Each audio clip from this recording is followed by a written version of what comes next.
Bagaimana caranya supaya kita bisa sabar di saat sedang ada ujian atau musibah datang? Makanya ada satu pola kita di Indonesia yang harus kita ubah. Selalu mengucapkan kalimat aduh. Jadi kalau capek sedikit, aduh capek. Alhamdulillah capek. Karena memang dengan letih itu, kalau curhat, menceritakan panjang lebar segala macam, itu kepada Tuhan. Allah subhanahu wa ta'ala. Coba mulai sekarang resep ini ya.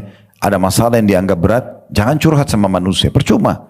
Bismillahirrahmanirrahim. Adanya nikmat dan adanya ujian. Ya. Jadi tidak ada orang di muka bumi ini yang tidak diuji.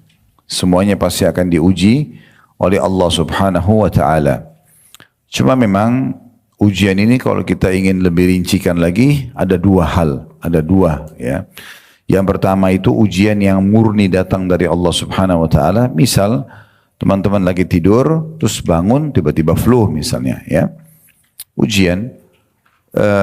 Atau hal-hal yang memang di luar daripada campur tangan kita. Ya. Nah ini fungsinya untuk membersihkan dosa-dosa dan juga untuk meninggikan derajat.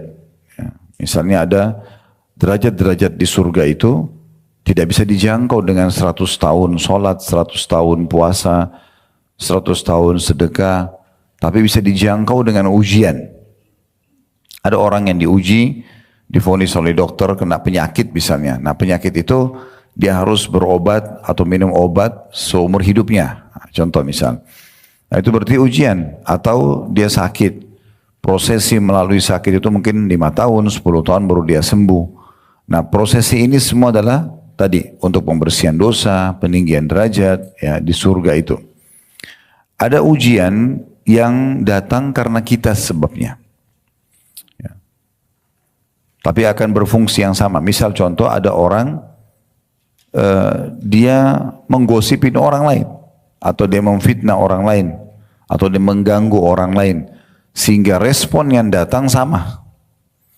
Orang lain pun akhirnya gosipin dia. Atau fitnah dia. Atau bahkan merespon apa yang dia lakukan. Misalnya dia mukul, maka orang lain juga mukul misalnya. Ini juga ujian. Tapi sebabnya adalah kita. Kalau poin ini, kita dilarang dalam Islam. Tidak boleh kita menjadi penyebab ujian ini datang. Ya, seperti tidak boleh memang sengaja kita tahu nih makanan basi dimakan. Sudah tahu efeknya akan sakit, tapi tetap aja dia konsumsi. Ini tidak boleh.